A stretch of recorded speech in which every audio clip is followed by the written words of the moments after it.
In this video, we will get some practice with graphing equations, linear equations. So we'll start with this first one, y equals negative 1/2 x minus 2.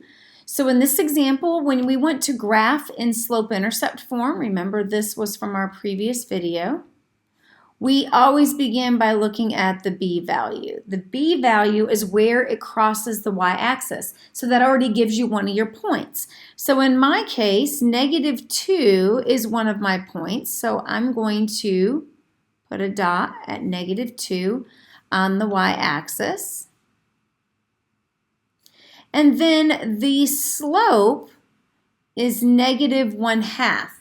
And so with the slope, we have to remember that there's a positive slope, a negative slope.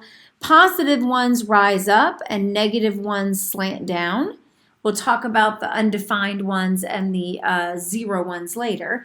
But this one has a negative slope, which means that from here, the line is going to come down something like this. So I'm going to follow the directions. The top number is the rise, which means it goes down 1.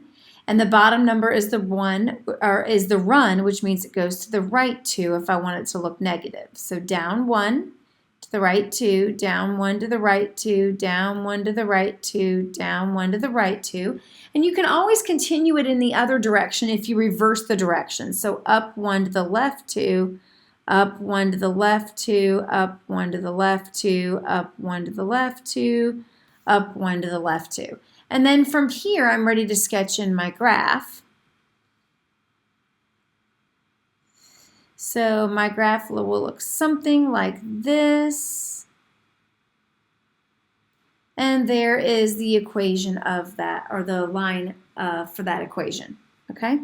Now the second one, we're gonna pause for just a minute and do another little activity, because the second one is not in slope-intercept form. And so we're going to talk about ways that you can graph equations that are not in slope-intercept form on the next video, and then we'll come back to this.